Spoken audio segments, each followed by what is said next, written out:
Who was Harold Shipman? British serial killer Harold Shipman attended Leeds School of Medicine and began working as a physician in 1970. Between then and his arrest in 1998, he killed at least 215 and possibly as many as 260 of his patients, injecting them with lethal doses of painkillers.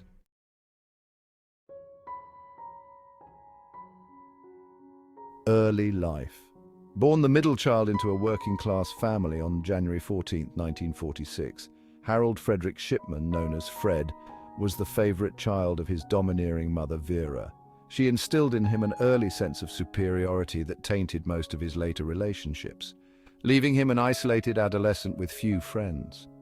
When his mother was diagnosed with terminal lung cancer, he willingly oversaw her care as she declined, fascinated by the positive effect that the administration of morphine had on her suffering, until she succumbed to the disease on June 21, 1963. Devastated by her death, he was determined to go to medical school, and he was admitted to Leeds University Medical School for training 2 years later, having failed his entrance exams the first time before serving his hospital internship. Still a loner, he met his future wife, Primrose, at the age of 19, and they were married when she was 17 and 5 months pregnant with their first child. By 1974, he was a father of 2 and had joined a medical practice in Todmorden, Yorkshire, where he initially thrived as a family practitioner before allegedly becoming addicted to the painkiller pethidine. He forged prescriptions for large amounts of the drug, and he was forced to leave the practice when caught by his medical colleagues in 1975, at which time he entered a drug rehab program. In the subsequent inquiry, he received a small fine and a conviction for forgery. A few years later, Shipman was accepted onto the staff at Donnybrook Medical Centre in Hyde, where he ingratiated himself as a hard-working doctor who enjoyed the trust of patients and colleagues alike, although he had a reputation for arrogance amongst junior staff. He remained on staff there for almost 2 decades, and his behaviour incurred only minor interest from other healthcare professionals.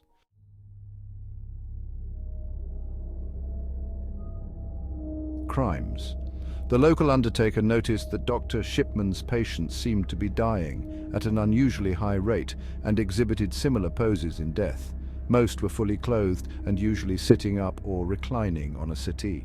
He was concerned enough to approach Shipman about this directly, who reassured him that there was nothing to be concerned about. Later, another medical colleague, Dr. Susan Booth, also found the similarity disturbing, and the local coroner's office was alerted, who then contacted the police. A covert investigation followed, but Shipman was cleared as it appeared that his records were in order. The inquiry failed to contact the General Medical Council or check criminal records, which would have yielded evidence of Shipman's previous record. Later, a more thorough investigation revealed that Shipman altered the medical records of his patients to corroborate their causes of death. Hiding behind his status as a caring family doctor, it is almost impossible to establish exactly when Shipman began killing his patients, or indeed exactly how many died at his hands, and his denial of all charges did nothing to assist the authorities. Indeed, his killing spree was only brought to an end thanks to the determination of Angela Woodruff, the daughter of one of his victims, who refused to accept the explanations given for her mother's death. Kathleen Grundy, an active, wealthy, 81-year-old widow, was found dead in her home on June 24, 1998, following an earlier visit by Shipman. Woodruff was advised by Shipman that an autopsy was not required, and Grundy was buried in accordance with her daughter's wishes. Woodruff was a lawyer and had always handled her mother's affairs, so it was with some surprise that she discovered that another will existed, leaving the bulk of her mother's estate to Dr. Shipman. Woodruff was convinced the document was a forgery and that Shipman had murdered her mother, forging the will to benefit from her death. She alerted the local police, where Detective Superintendent Bernard Postles quickly came to the same conclusion upon examination of the evidence. Grundy's body was exhumed, and a post-mortem revealed that she had died of a morphine overdose administered within 3 hours of her death, precisely within the time frame of Shipman's visit to her. Shipman's home was raided, yielding medical records, an odd collection of jewelry, and an old typewriter which proved to be the instrument upon which Grundy's forged will had been produced. It was immediately apparent to the police from the medical records seized that the case would extend further than the single death in question, and priority was given to those deaths it would be most productive to investigate, namely victims who had not been cremated and who had died following a home visit by Shipman, which were given priority. Shipman had urged families to cremate their relatives in a large number of cases, stressing that no further investigation of their deaths was necessary, even in instances where these relatives had died of causes previously unknown to the families. In situations where they did raise questions, Shipman would provide computerized medical notes that corroborated his cause of death pronouncements.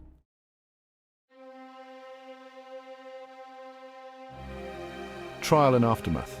Police later established that Shipman would, in most cases, alter these medical notes directly after killing the patient to ensure that his account matched the historical records. What Shipman had failed to grasp was that each alteration of the records would be time-stamped by the computer, enabling police to ascertain exactly which records had been altered. Following extensive investigations, which included numerous exhumations and autopsies, the police charged Shipman with 15 individual counts of murder on September 7, 1998, as well as one count of forgery. Shipman's trial commenced in Preston Crown Court on October 5, 1999. Attempts by his defense counsel to have Shipman tried in 3 separate phases, that is, cases with physical evidence, cases without, and the Grundy case, where the forgery differentiated it from other cases, as well as to have damning evidence relating to Shipman's fraudulent accumulation of morphine and other drugs, were thrown out, and the trial proceeded on the 16 charges included in the indictment. The prosecution asserted that Shipman had killed the 15 patients because he enjoyed exercising control over life and death, and dismissed any claims that he had been acting compassionately, as none of his victims were suffering a terminal illness.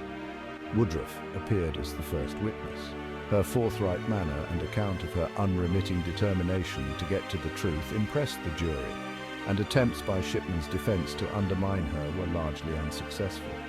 Next, the government pathologist led the court through the gruesome post-mortem findings, where morphine toxicity was the cause of death in most instances. Thereafter, fingerprint analysis of the forged will showed that Grundy had never handled the will, and her signature was dismissed by a handwriting expert as a crude forgery. A police computer analyst then testified how Shipman had altered his computer records to create symptoms that his dead patients never had, in most cases within hours of their deaths. As the trial progressed onto other victims and the accounts of their relatives, the pattern of Shipman's behavior became much clearer. A lack of compassion, disregard for the wishes of attending relatives, and reluctance to attempt to revive patients were bad enough. But another fraud also came to light. He would pretend to call the emergency services in the presence of relatives, then cancel the call out when the patient was discovered to be dead.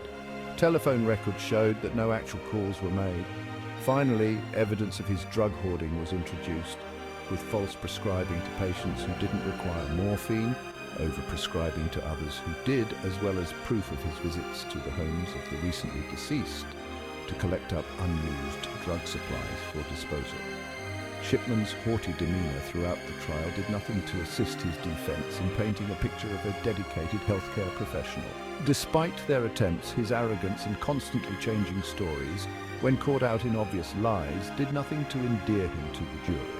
Following a meticulous summation by the judge and a caution to the jury that no one had actually witnessed Shipman kill any of his patients, the jury was sufficiently convinced by the testimony and evidence presented, and unanimously found Shipman guilty on all charges, 15 counts of murder and 1 of forgery, on the afternoon of January 31st, 2000. The judge passed 15 life sentences, as well as a 4-year sentence for forgery, which he commuted to a whole life sentence, effectively removing any possibility of parole. Shipman was incarcerated at Durham Prison. The fact that a doctor had killed 15 patients sent a shudder through the medical community, but this was to prove insignificant in light of further investigations that delved more deeply into his patient case list history. A clinical audit conducted by Professor Richard Baker of the University of Leicester examined the number and pattern of deaths in Shipman's practice and compared them with those of other practitioners. It found that rates of death amongst his elderly patients were significantly higher, clustered at certain times of day, and that Shipman was in attendance in a disproportionately high number of cases. The audit goes on to estimate that he may have been responsible for the deaths of at least 236 patients over a 24-year period. Separately, an inquiry commission chaired by High Court Judge Dame Janet Smith examined the records of 500 patients who died while in Shipman's care, and the 2,000-page report concluded that it was likely that he had murdered at least 218 of his patients, although this number was offered by Dame Janet as an estimation rather than a precise calculation, as certain cases presented insufficient evidence to allow for certainty. The Commission further speculated that Shipman might have been addicted to killing and was critical of police investigation procedures, claiming that the lack of experience of the investigating officers resulted in missed opportunities to bring Shipman to justice earlier. He may, in fact, have taken his first victim within months of obtaining his license to practice medicine, 67-year-old Margaret Thompson, who died in March 1971 while recovering from a stroke, but deaths prior to 1975 were never officially proven. Whatever the exact number, the sheer scale of his murderous activities meant that Shipman was catapulted from British patient killer to the most prolific known serial killer in the world. He remained at Durham Prison throughout these investigations, maintaining his innocence, and was staunchly defended by his wife Primrose and family. He was moved to Wakefield Prison in June 2003, which made visits from his family easier. On January 13, 2004, Shipman was discovered hanging in his prison cell at Wakefield, having used bedsheets tied to the window bars of his cell. There remains some mystery about the whereabouts of his remains, with some claiming that his body is still in a Sheffield morgue, while others believe that his family have custody of his body, believing that he may have been murdered in his cell and wishing to delay his interment pending further tests.